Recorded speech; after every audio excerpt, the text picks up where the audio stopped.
Okay, so I think we're live, and I'm on my balcony because I wanted to give you a view of this glorious bougainvillea that is draping my balcony at the moment. And the other thing I wanted to do is ask you to close your eyes and think about your childhood and think about the things you were told about money.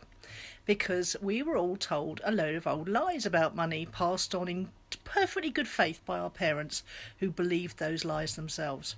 Now, one of the things I keep coming up against out here is I run a group called Stupa Life, which is a Facebook group for people who love this place, and they come here once a year for a week or 2 weeks and they fall in love with the place. And one of the things when I meet people actually in live real person, when they've been in the group and they come up to me in the streets or in the bar or wherever we are, and they say, "Oh, you're so lucky to live here. Wouldn't it be amazing to be able to do that?" And I say, "Well, why don't you?" And they say, "Oh, no, we'd have to sell our house in the UK and we'd have to buy something." And I said, "No, it's an absolute fabrication. A lot of the people who live here don't do that. They leave their house in the UK. They either leave it locked up or they leave someone living in it, or they rent it out to provide the income to rent something here and make a profit, by the way. So it's just one of those things that you assumptions that you make about money that just aren't true. And I've just created a new video. It's called Three Biggest Lies About Money that I was told as a child and that held me back in terms of my prosperity and my well-being and my financial self-esteem and my financial effectiveness.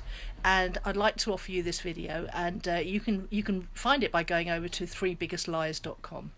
And in that, and I think I'll get you thinking. But if you close your eyes now and think about when you were a child and the things you were told about money, and just write down the first three things that come to mind, I think you'll find that there's some limiting beliefs, some assumptions and some behaviours there that are not serving you anymore, and not serving you at all, in fact.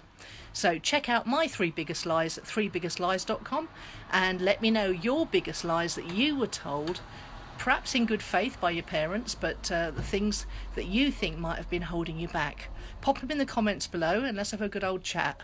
And I think you'll find it's a very, very eye-opening exercise. So, speak to you soon. It's nearly sunset here. Let's just show you down the hill, if I can show you down the hill. Oh, I could have just turned the thing round, couldn't I? Never been very good at that. There's the sunset on the sea, just coming down now. Anyway, I don't want to make you feel too ill with my shaky hands. See you later.